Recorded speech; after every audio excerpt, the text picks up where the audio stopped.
목소리가 안 돌아옵니다. 오늘 몇 분이나 오신 거죠? 엄청 많이 오셨네요.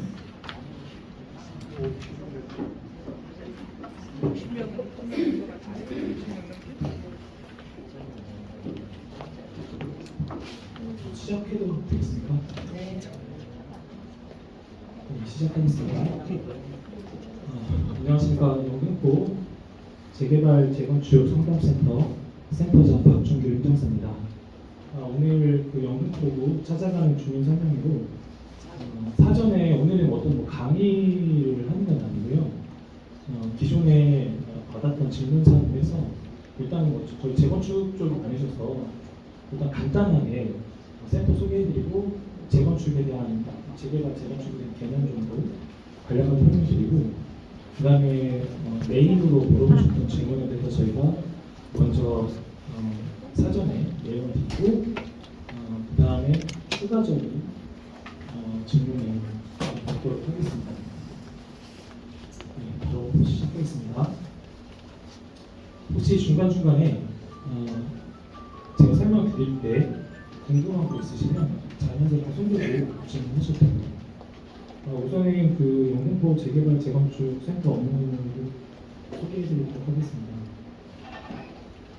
우선은 본 센터를 주관하는 기관은 아시겠지만 영등포 구청입니다.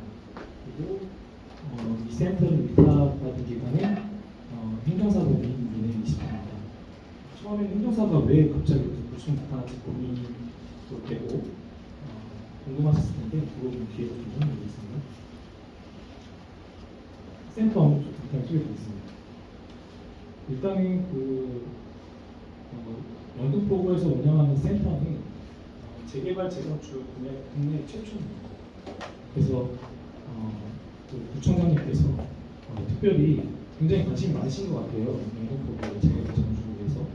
그래서 이렇게 주민들 대상으로 무료로 상담해 주시는 것은 국내 최초 사례이기 때문에 굉장히 의미 있는 일이고 또 센터를 활용해서 우리가 제일 문제가 뭐냐면 재개발 재건축에서는 주변에서 얘기만 들었지 카더라 방송만 들었지 실제 어떻게 진행이 되는지 그리고 지금은 어떤 상황인지 그리고 우리가 무엇을 알아야 되는지 잘 모르실 거예요. 그리고 여기에 일단 추진위원회 단계에 계신 분들도 계실 거고 조합원분들도 계실 거고 또 그러실 텐데 실제로 아쉽지만 조합에서 조합원들에게 정보를 공개해 주지 않으면 조합원들이 볼 수가 없어요. 그렇기 때문에 그런 과정 속에서 조합원들의 역할이라거나 그리고 조합이 어떤 일을 해야 되는지 그런 부분들이 저희 통해서 상담을 받으실 수 있습니다. 그래서 주민의 이해를 돕고 속도감 있는 정기사업 추진을 위해서 저희가 상담을 해드리고 설명을 해드리고 교육 가능한 상담센터를 개설해서 운영하고 있습니다. 우선은 그 센터 운영을 보시면은 저희는 행정사법인입니다. 그래서 행정사들이고요. 이 자리에 서 있는 대표님 선생님 저도 공무원 사무관 출신입니다. 그래서 경력으로 받았고 저희 이제 주요 업무가 인허가, 그다음에 정보 지원 사업하고 입법, 컨설팅, 거치재생 업무, 비용으로 설립이 저희 주요 업무입니다. 저희 조직원은 보시는 바와 같고요. 이거하고 유사한 실적으로는 저희 제주시부터 해서 서울시 마찬가지, 중문구 마찬가지로 타 지역에 있는 가로정비 주택 사업이나 소규모 재개발 재건축죠. 그래서 저희가 자문을 하고 있습니다. 네, 센터는 지금 보시는 바와 같이 센터장님 저와 그리고 부수한테서 한 2명이고요. 실제로는 영등포 재개발 재건축 상담센터는 이따가 나중에 인사드리겠지만 메인에 맡으시는 박성훈 전무님께서 실제적으로 센터장 역할을 하고 저는 센터장이지만 한 달에 한 번 정도 이렇게 주민 설명을 제가 직접 관할하고 심도 있는 상담이 필요할 경우에는 제가 직접 관할하고 있습니다. 그리고 센터에는 저희 매니저들 가금전들이 그리고 준하운 주임이 근무하고 있으니까요. 궁금한 거 있으시면 전화 물어보시고 한 가지 좀 부탁드리면 저희 또 상담원들이 다 알 수가 없어요. 그러면 자연스럽게 의문사항 남겨주시면 저희가 전화 상담을 해드리니까 그렇게 활용하시면 됩니다. 예, 센터는 보시는 바가 있고요. 저희가 이제 주요 업무는 메인이 상담입니다. 그래서 전화 상담도 해드리고 방문하셨을 때 대면 상담도 해드리고 화상 상담도 해드리고 지금처럼 찾아가요 상담도 해드리고 있고요. 지난달에는 그 정비사업 아카데미를 했습니다. 그리고 추가적으로 재개발 재건축 업무를 성공적으로 하기 위해서 저희하고 또 관련된 장모님들이 있어요. 그분들이 필요하시면 그 승인을 받고서 자문을 해드릴 수 있는 그런 구조로 되어 있으시니까 언제든지 연락 주셔서 활용하시기 바랍니다. 센터 운영 계획은 보시는 바와 같고요. 저희에 대해서 간단하게 소개해드리면 저희는 행정사 법인입니다. 그래서 저희가 2014년도에 행정사를 시작을 해서 지금 행정사 법인이 이제 법이 변경되면서 2021년 12월달 행정사 법인이 네, 나머지는 제 자랑입니다. 제일 중요한 거는 맨 마지막 하나만 보시면 재개발 재건축의 주요 경력은 제 전문분야 사업정보사입니다. 그래서 정보가 있으시면 문의 주시기 바랍니다. 네, 연락처는 이런데 나중에 끝나고 나면 저희 박성훈 전문님께서 명함 나눠드릴 거니까 저희 박성훈 전문님한테 연락 주시고요. 기묘한 사항 있으실 때는 저한테 연락 주십시오. 제가 혹시 전화를 못 받더라도 메시지 남겨주시면 제가 나중에 연락드릴게요. 정비사업의 기능과 종류는 이미 간단하게 리뷰를 해드리면 이거 시간 오래 안 걸립니다. 현재 서울 시내에 부동산 경기가 보시는 바와 같습니다. 그래서 감정가 대비 낙찰률이 더 낮은 현재 부동산 시세고요. 그리고 최근에 이제 조금 어떤 경기가 약간 올라가다가 이제 여러 가지 이슈가 있지 않았습니까? 그런 부분에 대해서 최근에 상당 분야가가 한 3,700 정도 된다는 연락일 수 있었고요. 그리고 감정가보다 이제 낙찰가가 다시 올라가는 그런 추세다. 참고하시면 되고요. 그 일본의 정비 방법은 여러 가지가 있어요.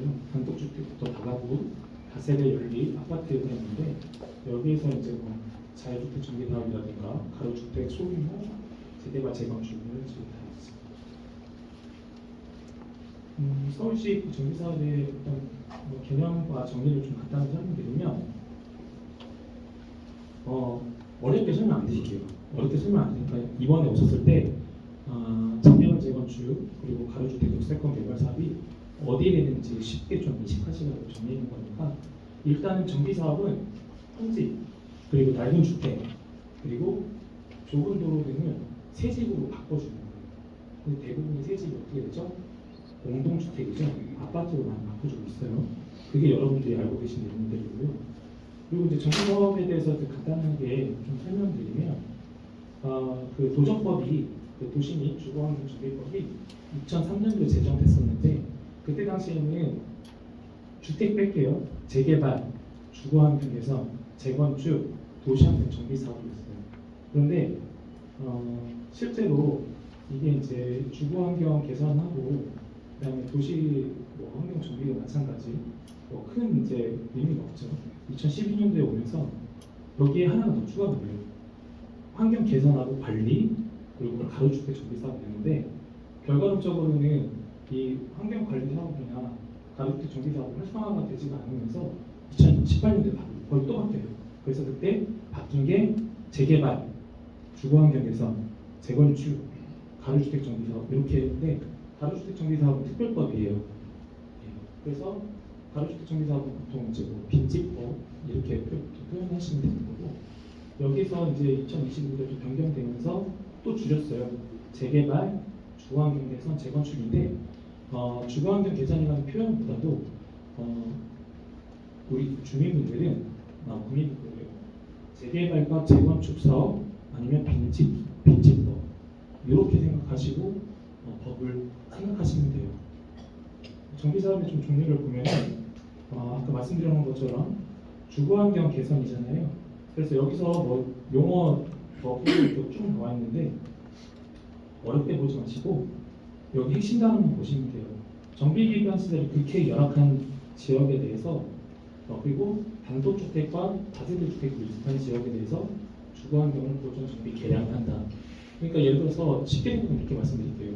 주택이나 주택 밀집단지가 있는데 우리가 통상적으로 주택을 구성하게 되면은 바둑판 모양식으로 도로도 쭉 일직선하고 하지 않습니까? 그렇지 않은 지역에 대해서 주거환경 개선 사업을 한다는 거예요. 그렇게 이해하시면 빠를 거고, 그다음에 재개발 사업 같은 경우는 이것만 생각하시면 돼요. 재개발은 어디요? 주거환경을 개선을 하는데 노후된 불량지역대 상업지역이나 공업지역 이쪽을 재개발한다라고 보시면 돼요. 그런데 여기서 다 똑같이 하는 게 아니라 그게 공공재개발이 아니라 여기서 공공재개발이 뭐냐면 공익적인 요소가 되는 재개발. 그러니까 이 지역 마찬가지로 도시환 개선을 하는데 어떤 임대 주택이라든가 이런 게 들어가면 공공재개발이라고 표현해요. 무슨 말이냐면 용적률 올려줄 거예요. 왜냐하면 공익계 목적 사업을 하기 때문에 거기다가 용적률 좀 올려줄 테니 사업하세요 하는데 공공재개발인데 통상적으로는 재개발 사업하고 일반 재개발과 공공재개발 이렇게 분리된다라고 보시면 돼요. 중요하지 않고요. 재건축 사업은 예전에 재건축 사업하면 주택도 포함됐었는데 지금 안 되죠. 재건축은 뭐만 됩니까? 아파트만 돼요. 아파트만 돼서 마찬가지로 안전진단 해가지고 재건축을 하는데 여기도 공공이 붙으면 뭐죠? 제가 공공 붙으면 뭐라고 했습니까? 좀 전에 임대 아파트가 들어가면 용적률 상향을 시켜줘요. 그게 공공 재건축. 그러니까 우리는 재건축 지역입니다. 공공 재건축 지역입니다 하면 다른 얘기죠? 그죠? 재건축은 기존에 있던 아파트를 말 그대로 재건축하는 거고, 그다음에 공공 재건축은 기존의 아파트에다가 임대 시설까지 포함되는 게 공공 재건축. 이렇게 이해하시면 돼요.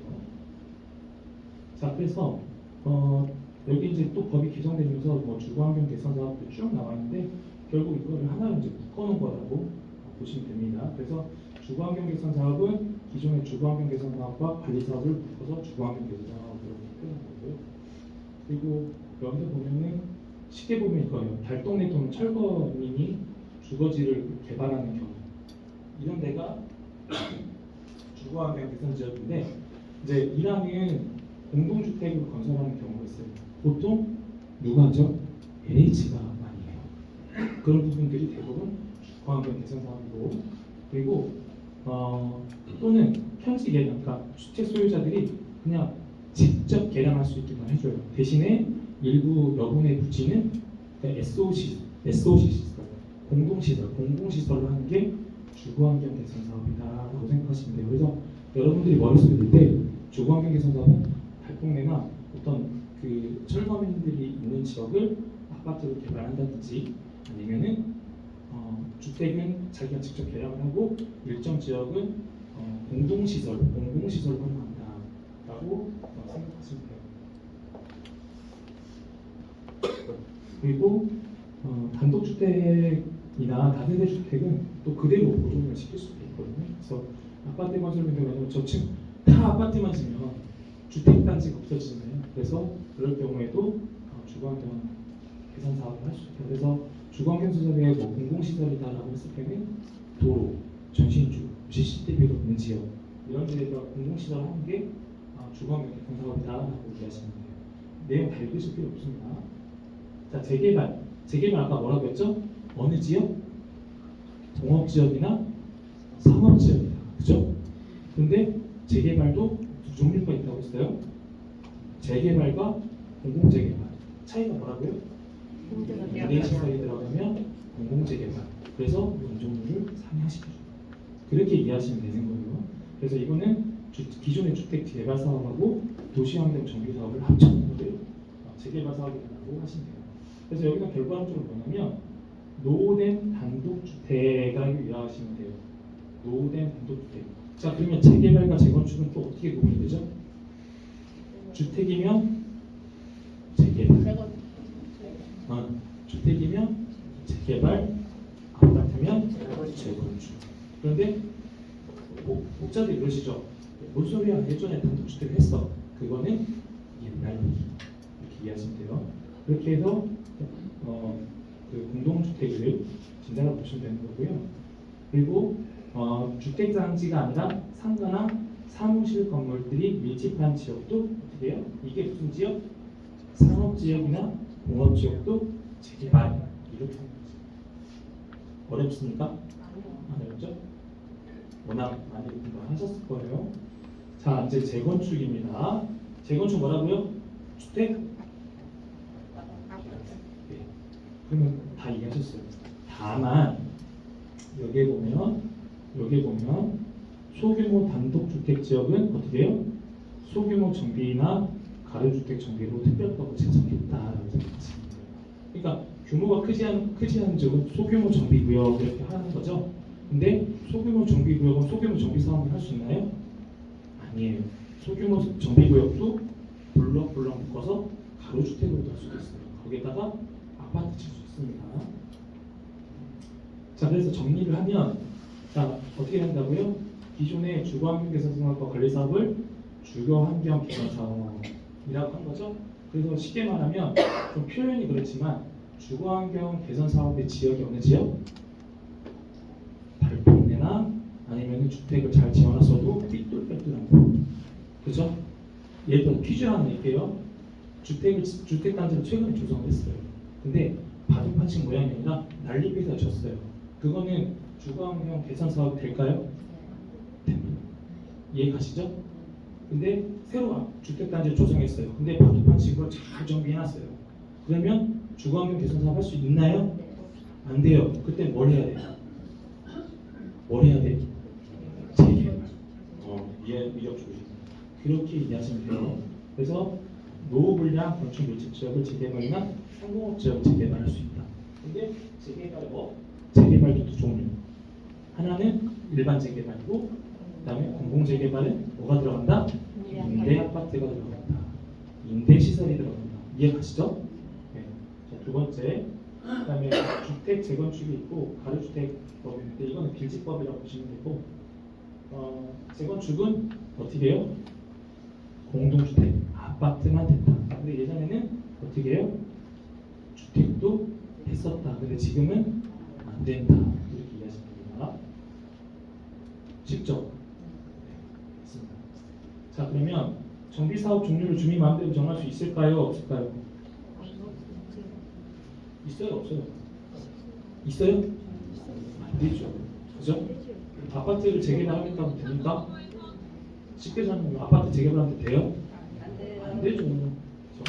그래서 그럼 주거환경 개선 사업으로 동네 이미지가 나빠지는 거 아니야? 예를 들어서 주거환경 개선 사업으로 들어갔을 때 달동네라고 하니까 이미지가 나쁜가요? 아니죠. 개발하다 보니까 어떻게 삐뚤빼뚤한 거니까 그거를 재개발할 수 있다는 거죠. 주거환경 개선 사업으로. 그러면 재개발, 재건축 좋다 하는데 어떤 게 좋은 거예요?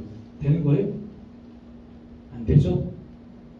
각각의 환경에 맞춰서 해야 되는 겁니다.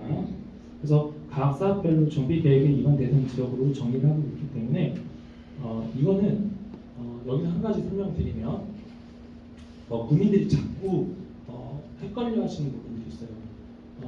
전에도 이제 5월달에 설명드렸지만 이런 재개발, 재건축, 정비 사업을 할 때 자꾸 구청 가서 바꿔놔라고 해요. 그렇죠? 그럼 돼요, 안 돼요? 될까요, 안 돼요? 그냥 편하게 말씀하셔도 돼요. 돼요, 안 돼요? 왜 안 돼요? 이거는 누가 정하죠? 서울시에서 도시계획을 정하는 거기 때문에 구에서 권한이 없어요. 그럼 괜히 가서 구에서 가가지고 항의하면 돼요, 안 돼요? 안 돼요. 근데 구에서 이제 오늘 들으셨으니까 이분들은 앞으로 구에다 전화하셔서 우리 왜 정비사 바꿔줘 하면 돼요, 안 돼요? 저 창피하게 하는 거죠? 센터장이 교육 이상하는 거예요. 그렇게 이해하시면 됩니다. 그래서 이거에 대한 이제 지역은 법에 이렇게 쭉 나와 있는데 보지 마세요. 물어보세요. 저희 말고.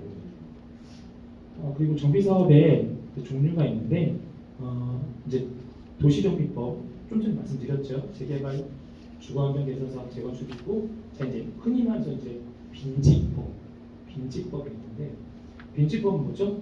소규모 주택 정비 사업이 있어요. 여기에 뭐가 있냐면 자율주택 정비 사업, 단독주택, 다세대 주택, 연립주택으로 계량동을 건설할 그러니까 자유주택으로 하면은 저기 쉽게 말하면 원룸 질 수 있어요, 없어요?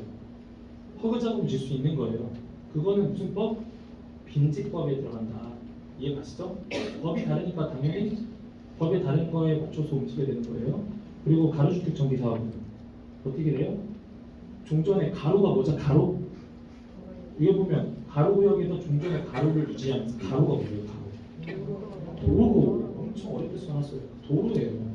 도로를 유지하는 상황에서 아파트를 줄 수 있는 게 가로주택 정비 사업인 거예요.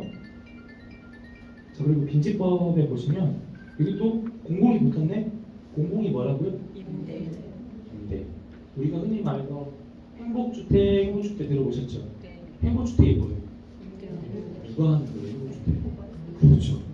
그런 게 공공주택. 대신에 뭘 높여준다? 용적률을 높여줘. 그죠? 그렇게 이해하시면 돼요. 자, 두 번째. 소규모 재개발 사업에서 우리 역세권 사업 들으셨죠? 이건 어디? 빈집법에 들어갑니다. 저쪽 법 할게요.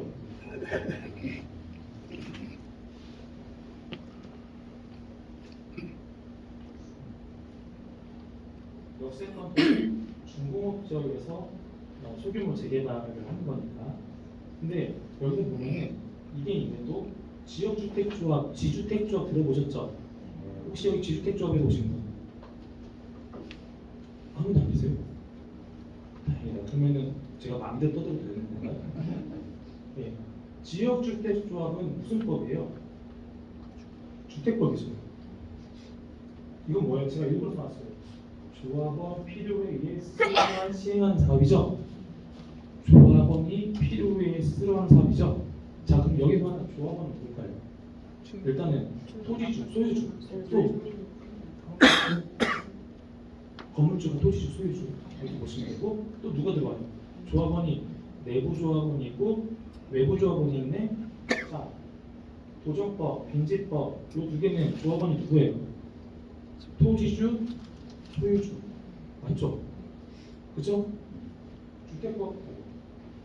주택법은 누구죠?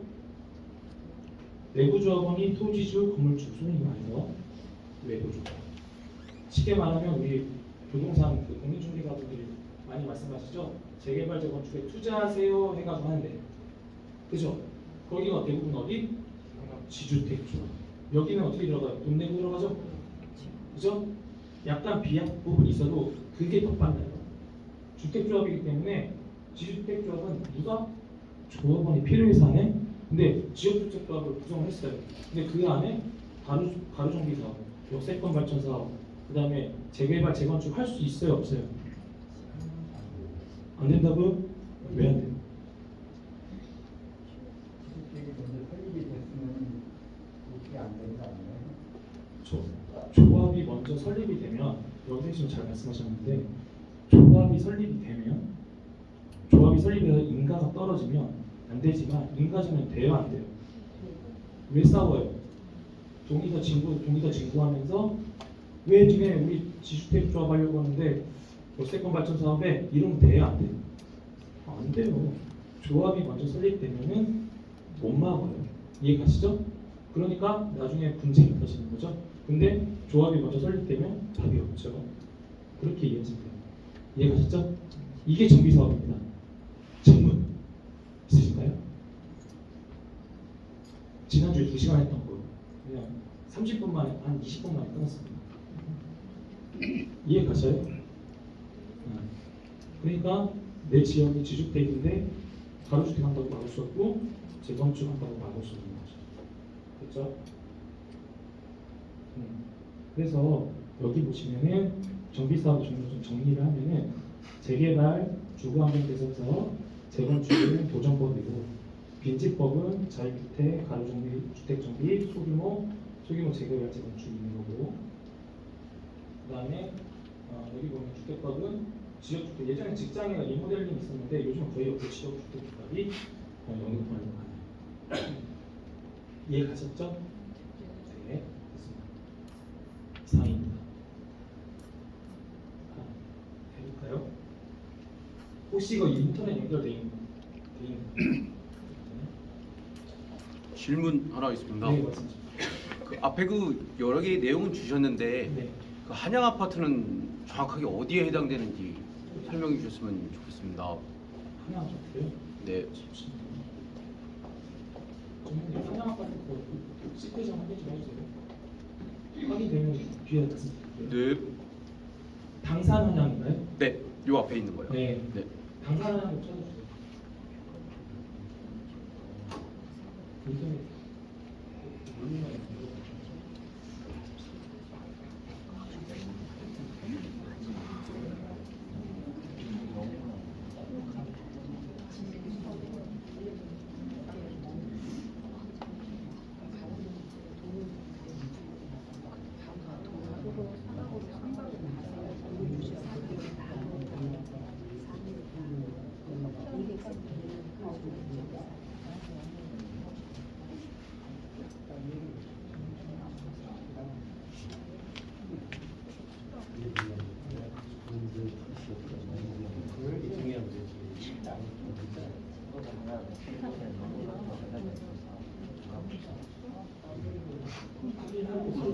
네.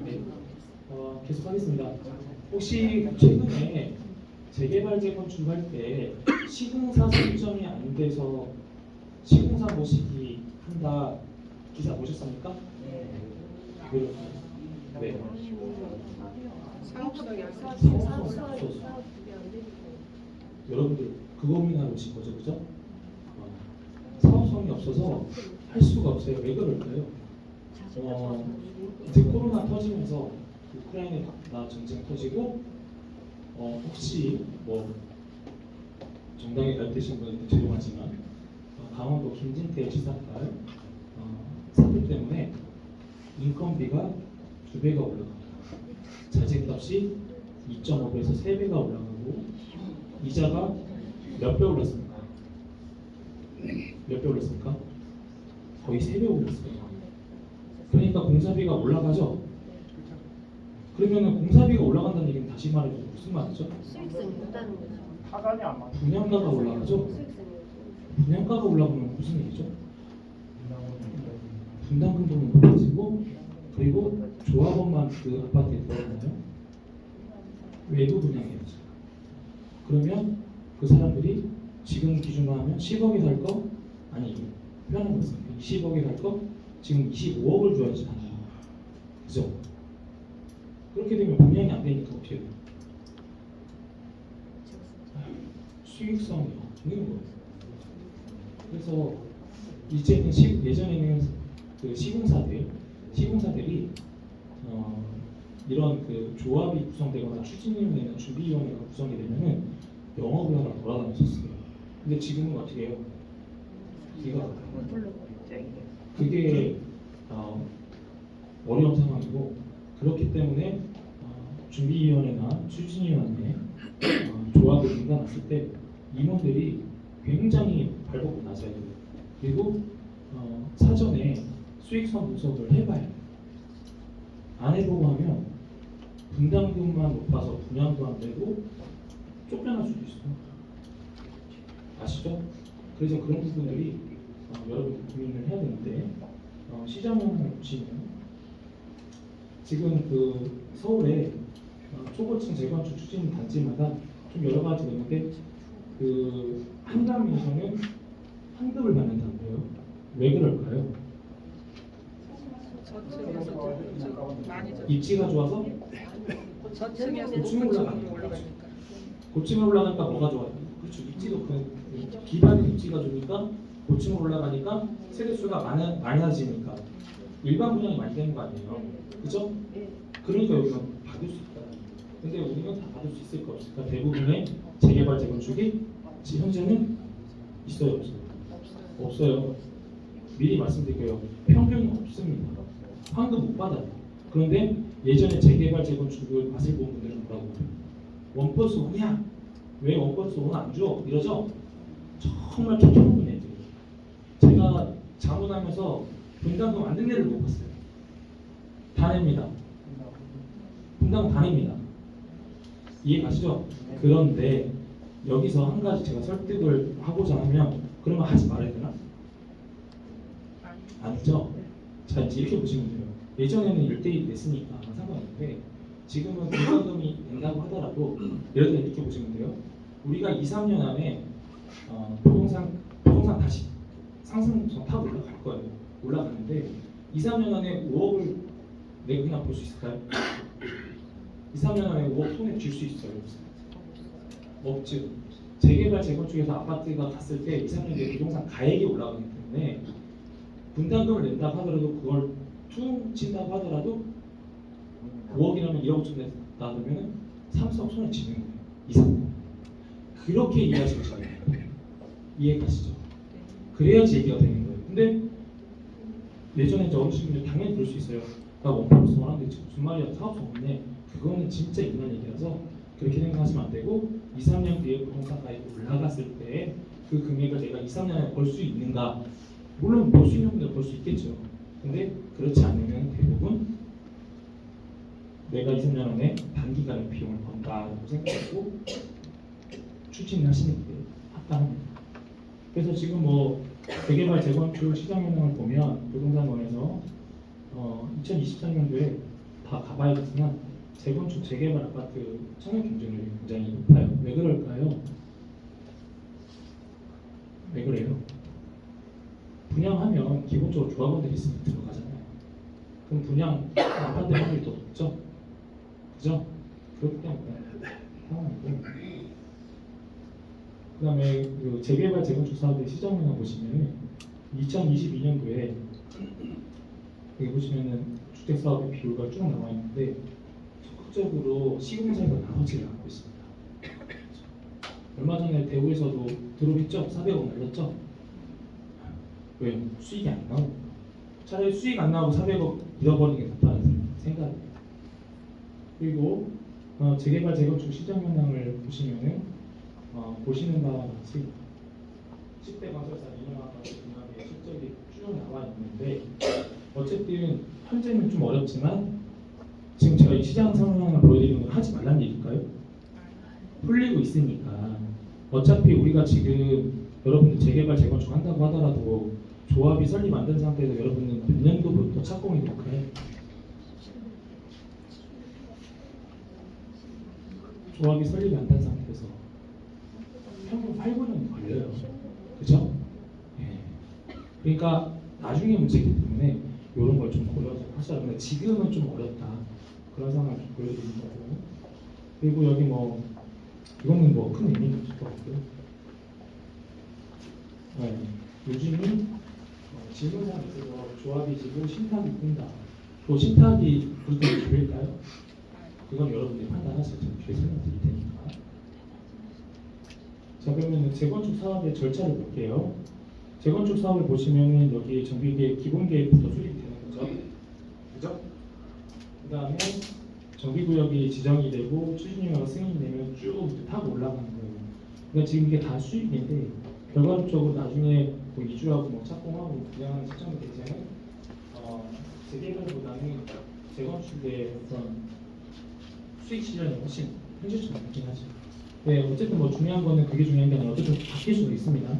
그런데 제일 중요한 거는 이 단계가 몇 년 정도 걸리나요? 거의 8년 정도 이해가시죠? 길게 보셔야 돼요.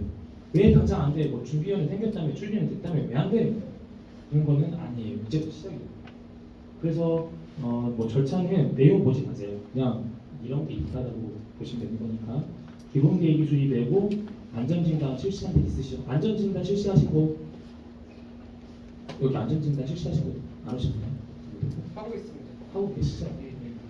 이렇게 되고 그다음에 정비구역이 지정되면 조합 설립 추진위원회가 승인되고 조합 설립 인가가 되면 사업 시행사를 선정하게 되고 철거분이 쭉 되고 나중에 이전적인 시기 조합 훼손되면 청산하고 청산금하고 또 뭐 이주택자는 뭐 양도소득 내고 뭐 이런 식으로 절차가 진행된다라고 생각하시면 되는 거고요. 재건축 사업 안전진단 보시는 것 같아요. 그래서 안전진단하면 현지 조사하고 의뢰하고 보고서 제출하면 정비계획 수립할 때 시행령을 결정해 주게 되고요. 그렇군요. 안전진단 요청서 양식이요. 이건 뒤에 나오는데 요청서 양식이니까 참고하시면 되고 안전진단 제외대상 하면은 여기 보시는 거죠. 천주지명도 주택이 붕괴되어 이런데 구조 안전상 사용자 필요하고 이런데 그다음에 기존 세대수가 200세대 이상이고 불량 건축물의 기준을 충족하는 주택단지나 뭐 자녀 건축물 되는데 이거는 한 번쯤 읽어보시는데 별로 중요하지 않아요. 자 그러면 그 많이 질문하셨더라고요. 정비조합과 신탁의 절차가 어떻게 되냐. 그래서 정비 계획의 그 조합으로 구성되면 추진위원회를 구성돼서 이제 관할구청이 승인을 하죠. 그럼 이제 조합 설립 동의를 하고 인가가 나면 건축심의가 되고 사업실이 인가되고 시공사 선정을 쭉 가는데 이게 이제 조합의 방식이고 신탁은 어떻게 돼요? 신탁사를 먼저 선정을 하죠. 신탁 시행을 지정을 하게 되면은 시공사 선정하고 이제 여기는 비하는 게 비슷해요. 어차피 신탁사가 시공사 선정 다 하죠. 그죠? 절차는 거의 비슷하다. 다만 여기서는 시행이 누구? 차주가 소위 말해서 차주하죠. 시행이 누구? 조합 시행. 여기는 신탁 시행. 그래서 예전에는 이게 신탁 시행이라고 하는데 신탁 개발이라고 하는데 개발 신탁이었어요. 용어가 신탁 개발 또는 개발 신탁. 그러니까 신탁사에서 다 하는 거예요. 그죠? 그리고 관리 신탁은 뭐죠? 관리 신탁은 자금만 신탁사에서 대신 관리해 주는 거예요. 막 지출을 하게. 그래서 개발 신탁이 아니고 이거는 개발 신탁이고 신탁사에서 다 해요. 그러면 얘 주체는 그 의사결정 뒤에 나오겠지만 의사결정 주체는 누굴까요? 조합에서는 조합 정확한 용어가 조합 총회가 최고 의사결정자인 거죠. 그죠? 제가 아는 상식으로는 사업이 시행이 되면 그 조합원들 명의를 전부 다 시행사로 입학한 줄 알고 있거든요. 그 시점 거기서 어느 시점에 모의점에 어떤 거예요? 조합원의 땅 부분을 시행사에다가 입점해야 된다는 걸 담고 있는데 어떤 사업 있어요? 조합? 조합이 됐건 신탁이 됐건 그 시점이 좀 어느 시점에 명의점을 해줘야 되는 시점이 어느 시점인지 궁금했어요. 통상적으로 할 때는 저기 시행사가 들어가게 되면 신탁사가 시행을 하게 되면 토지 사용 승낙서를 병행해서 받아요. 신탁 개발할 때. 그러니까 신탁 개발하겠다라고 하면은 아예 할 때 그러니까 이제 절차적인 부분을 떠나서 그냥 실무적인 부분은 신탁 개발한다고 할 때 토지 사용 승낙서를 미리 받아버려요. 그렇게 얘기하시면 돼요. 그러니까 조합하고 뭐 신탁사가 어떻게 하는 것도 좀 다르긴 하는데 항상 좀 같이 명예가 아니고 어떤 서비스 활동만 하는 거잖아요. 그건 정보를 똑바로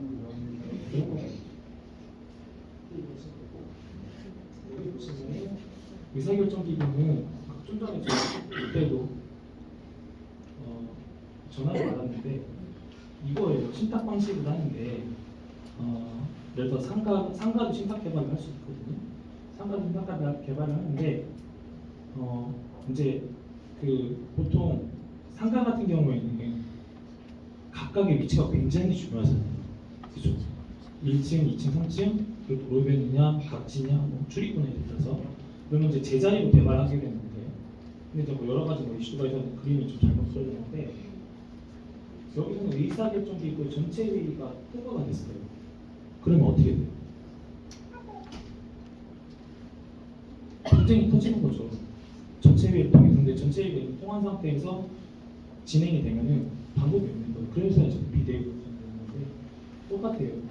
그 신탁 방식으로 할 거나 조합 방식으로 할 때는 이제 시행자는 신탁사가 되는 거고 조합이 되는 거고 그다음에 의사결정기구에서는 이제 총회가 되는 거고 그다음에 운영기구는 정비사업위원회가 되는 거고 여기는 이사회 대행이 되는 건데 여러분들이 아시는 이렇게 그 조합 방식의 최고의 의견 총회거든요. 근데 잘못 알고 계신 게 이사회에서 의견이 되면은 이게 다 사업이 진행되는 건가요? 돼요, 안 돼요? 이사회에서 의견했어요. 그럼 이거 그냥 이대로 가면 돼요? 이사회가 하라는 대로? 자, 주식회사에서는 이사회에서 의결했어요. 삼성전자 이사회에서 결정이 됐어요. 그럼 어떻게 돼요? 끝나는 거죠. 근데 그게 이사회에 결정됐나요?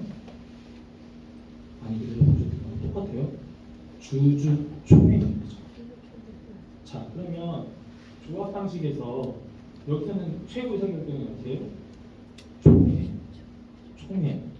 이사회에서 안건을 상정하고 상정된 안건이 대의원에 올라가서 대의원에서 의결을 통과해서 최종에 총회를 붙이죠. 총회에서 결정돼요. 자 그러면 여기서 여기 대부분 아마 조합원분들 되실 가능성이 높은데 그러면은 조합원분들이 이 사업에 관심을 가지셔야 돼요. 가져야 되는데 대부분 이사회가 알아서 하겠지 하고 넘기다가 나중에 사건이 터지는 거죠. 그러니까 여러분들이 보통 준비위원회를 구성하고 추진위원회를 구성할 때 대부분 추진위원회 임원들이 이사회가 돼요. 그리고 추진위원장이 대부분 조합장이에요. 그러니까 여러분들 신중하게 결정하셔야 되는 거죠. 그리고 동의서 증거하러 다니면 잘못됐다는 게 아니라 동의서 꼼꼼하게 보셔야 돼요. 특히 재개발 재건 쪽이 왜 문제가 되냐면 대부분 노후 지역이니까 거기에 실제 주거분들이 젊을까요? 연세가 좀 있으실까요? 연세가 있으시니까 노인정에서 노인정 동의서를 받아버려요. 아 이거 좋대요 어머니. 그러면 보지도 않고 사인해버려요. 그러고 나서 나중에 바뀌면은 문제가 되는 거니까 여기서는 총회 의사결정을 할 때 그 전에 준비위원회 또는 추진위원회 구성하고 조합의 임원을 구성할 때 조합원들이 신경을 많이 써야 돼요. 이해 가시죠? 특히 조합 개발을 할 경우에는 조합 개발이죠. 조합 개발을 할 때 대부분 어디가 PM역가 조합이 시행을 하지만 실제로는 정비관리 전문업체에서 업무를 다 보잖아요. 그죠? 그죠? 그래서 거기서 문제가 좀 많이 되죠. 조합장하고 이런 부분들. 정부가 그렇다는 건 아니고 대부분 거기서 문제가 돼요. 왜냐하면 이게 저희가 지금 사건을 지금 해서 하고 있어요. 저희가 지금 비례 쪽 저희가 조합을 설립을 시켰거든요. 조합을 설립시켰는데 인가 법이 설립하기 전에 문제가 터져버린 거예요. 그래서 이사회와 조합장이 붙었어요. 지금 조합장 혼자 이사회. 그런 상황에서 지금 뭐 대의원의 의견까지 통해서 이제 뭐 다음 주에 대의원에서 대의원에 열어달라 이제 문서가 갈 건데 그거는 다 누구 잘못이냐면 조합원들이 잘못인 거예요. 결과론적으로. 그래서 여러분들이 할 때 진짜 이 조합을 잘 이끌어 가실 수 있는 분들을 잘 선정해라. 근데 제일 중요해요. 시공사 선정하기보다 더 중요해요. 이해가시죠? 뭐 질문에 시공사 선정은 어떻게 하나요? 뭐 신탁 선정을 어떻게 하나요? 아니요. 신탁 선정은 물론 잘해야겠죠. 신탁은 또 다른 문제니까. 근데 조합 방식에서는 조합장, 이사회, 대의원의 구성을 어떻게 하는가 굉장히 중요합니다. 여기에 잘못 받아지면 그냥 조합원이 모르고 그냥 다 동의서 찍고 끝나는 거예요. 이해가시죠? 그렇게 보시면 되고 근데 뭐 초기 사업비 조달은 보시면 되겠습니다. 뭐 중요하지 않고요. 여기서 한 가지 넘어가면 저는 지금 이제 설명을 드릴 때 통상적인 기준으로 말씀드리는 거니까 우리는 이런 내용 이렇게 얘기하시면 안 돼요. 신탁 방식을 할 때 어느 분들은 이런 얘기를 해요. 30% 지분을 뺏깁니다. 라고 이렇게 누가 그렇게 질문하셨더라고요. 그거 맞는 말일까요? 틀린 말이죠? 정확하게 어떻게 되죠? 아마 공부를 하셨을 건데 신탁사는 어떡하죠? 매출의 최대 3%. 그렇죠? 3%가 수익인 거예요. 이해가시죠? 그래서 그런 자금을 조달해서 하는 거고 그 다음에 이제 신탁사의 방식이 있고 조합의 방식이 있는데 이제 조합 방식의 대부분 사무행정을 어디서 해요? 조합에서 한다고 하지만 정비관리 전문업체가 하죠. 그렇죠? 또 그런 비용이 들어가니까 이게 사업비를 구성을 할 때 여러분들이 하셔야 될 게 신탁 방식, 신탁사에서 그 수지 분석표를 받으시고 여기에 업체 계시면 굉장히 싫어하실 텐데 어쩔 수 없으니까 제가 그런 거 다 검토하고 있기 때문에 서울시구도 지금 하고 있고요. 신탁사에서 수지 분석표를 받아보시고 정비관리 전문업체가 보통 가져오죠. 그죠? 정비관리 전문업체한테 해서 양쪽을 다 비교 분석을 하셔야 돼요. 첫 번째가, 그다음에 두 번째 뭘 해야 돼요? 브랜드 봐야 돼요. 그죠? 조합이 예를 들어서 조합이 스탁이든 어느 쪽이 싸 이게 다 중요할까요? 싸다는 거는 본다는 건 들렸다는 거죠. 그게 무조건 중요해요? 아니죠. 뭐가 중요해요? 브랜드가 중요하죠. 자 그러면 브랜드 비용을 좀 더 내더라도 고가의 브랜드가 들어오면 부동산 향후에 부동산 거래 시세 차익이 더 올라갈까요? 안 올라갈까요? 올라. 그러니까 그런 거를 다 고려를 하셔야 돼요. 그 누가? 그러니까 이게 누구한테 믿을 게 아니에요. 그리고 이제 신탁 방식 같은 경우에는 전체회의라고 있기 때문에 전체회의 대표를 뽑을 거 아닙니까? 전체회의 대표를 뽑게 되면 그런 분들이 잘 해줘야 돼요. 왜냐하면 이거를 다 할 수가 없기 때문에. 그러니까 이것도 누구의 문제가 아니에요. 그런데 이거를 누구한테 물어봐? 구청한테 개입해달라고 연락하는 경우가 있어요. 돼야 안 돼요? 백날 해봐야 소용없어요. 저희도 지금 자문하는데도 저희한테도 대표 구청에다 민원 좀 넣어. 시청에다 민원 좀 넣어. 구청이 뭐 할 수 있을까요? 이건 지극히 개인 사업이죠. 그죠? 자, 공공주도 사업이니까 관여한 거 아니야? 아니에요. 공공주도를 할 때는 공공주도는 뭐라고 했죠? 임대에서 용적률을 좀 높여주니까 그런 부분인데 또 이제 여기서 약간 색깔을 치면 공공사업하고 하는 게 좋을까요? 그냥 우리끼리 개발하는 게 좋을까요? 그것도 고려해봐야죠. 왜냐면 임대아파트가 되는 우리 인식이 아직까지도 좀 저평가돼 있죠. 근데 임대아파트에서 또 분파가 되죠. 임대아파트가 진짜 좀 말씀이 거치고 많이 부탁드리면 정말 어려운 분들이 들어오는 임대아파트가 있고 예를 들어서 특별 법적으로 청년들 대상으로 어떻게 되어 있어요. 자 그러면 그것도 분류가 되는 거죠. 그러니까 그런 것들을 종합적으로 분석을 하셔야 되는데 그게 사실 쉽지가 않아요. 그런 것들을 조금 해줘야 되는데 사실 아마 조합이 설립이 되면 조합원분들 때 일일이 오픈하는 경우가 별로 없어서 그래서 이제 구청장님께서 이제 이런 조직을 만들어서 외주를 줘서 이렇게 하고 있는 건데 저희가 디테일하게는 아니어도 왜냐면 저희도 그 자료를 다 받아봐야 돼요. 받아봐야 되는데 어느 정도는 보면은 대충 감은 있으니까 언제든지 물어보시면 저희가 답변을 해드릴게요. 그래서 재건축 사업 방식을 이제 보시는 것 같은데 사실은 뭐 사업 방식까지 아실 필요는 없어요. 그냥 조합 방식과 침탁 방식이 있다. 그러면 조합 방식으로 하면은 뭐라고요? 조합장, 이사, 대의원들 잘 선정하고 그 다음에 조합이 설립돼서 공문이 오면은 꼼꼼하게 읽어보고 왔으면은 모르면 어디로 오세요? 센터로 오세요. 제가 받을 테니까 그렇게 하시면 되고 제 신탁 방식으로 하면은 대표성 있는 사람 찾고 오셔야 돼요. 신탁 방식으로 해서라도 주민 대표나 뭐 조합 구성이 돼야 되는 거 아닙니까? 뭐 구성할 수는 있고요. 근데 이제 어차피 통상적으로 말씀드리면 신탁 방식으로 구성을 하면은 시공사, 신탁사, 시공사, 건축 설계, 주민들 그 전체가 전체회의 구성. 그냥 사전적인 용어로 말씀드릴게요. 그거는 이제 내부적인 사정에 따라 다른데, 근데 이제 아까 말씀드린 것처럼 그러면 이 전체회의 규정을 만들 필요가 있을까요? 조합을 설립하면 정관 만들어야 안 만들어요? 만들죠. 그럼 전체회의를 만들면 좋을까요? 전체회의. 신탁 방식이다. 검열장을 받아보면 만들어 놓으면 좋습니다.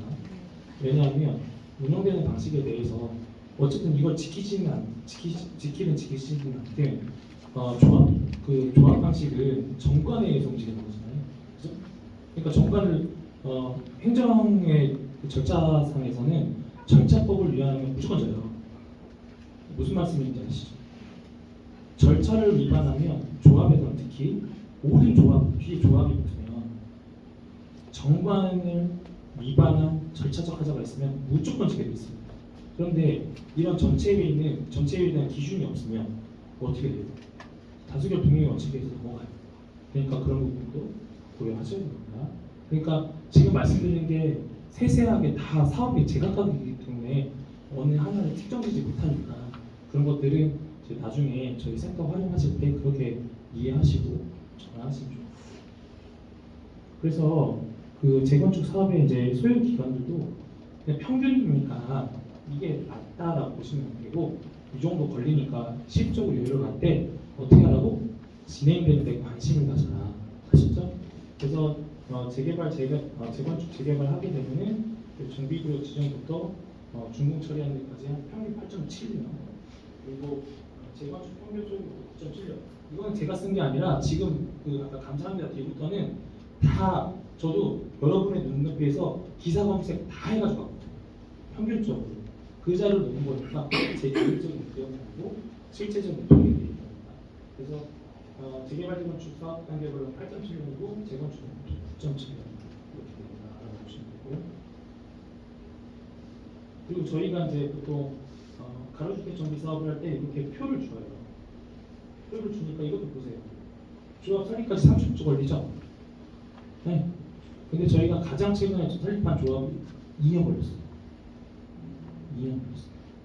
그리고 여기 어디서 멈췄어요? 조합 설립 인가가 났는데 등기사 안 했어요. 문제가 돼가지고 물론 진행되는 데 있지만, 그리고 조합 설립 후에 진행된 데가 평균 56주. 엄청 걸리죠? 그리고 건물 짓는데 얼마나 걸려요? 3년 정도. 그러니까 시간을 텀을 오래 두고 보셔야 돼요. 아셨죠? 분담금인데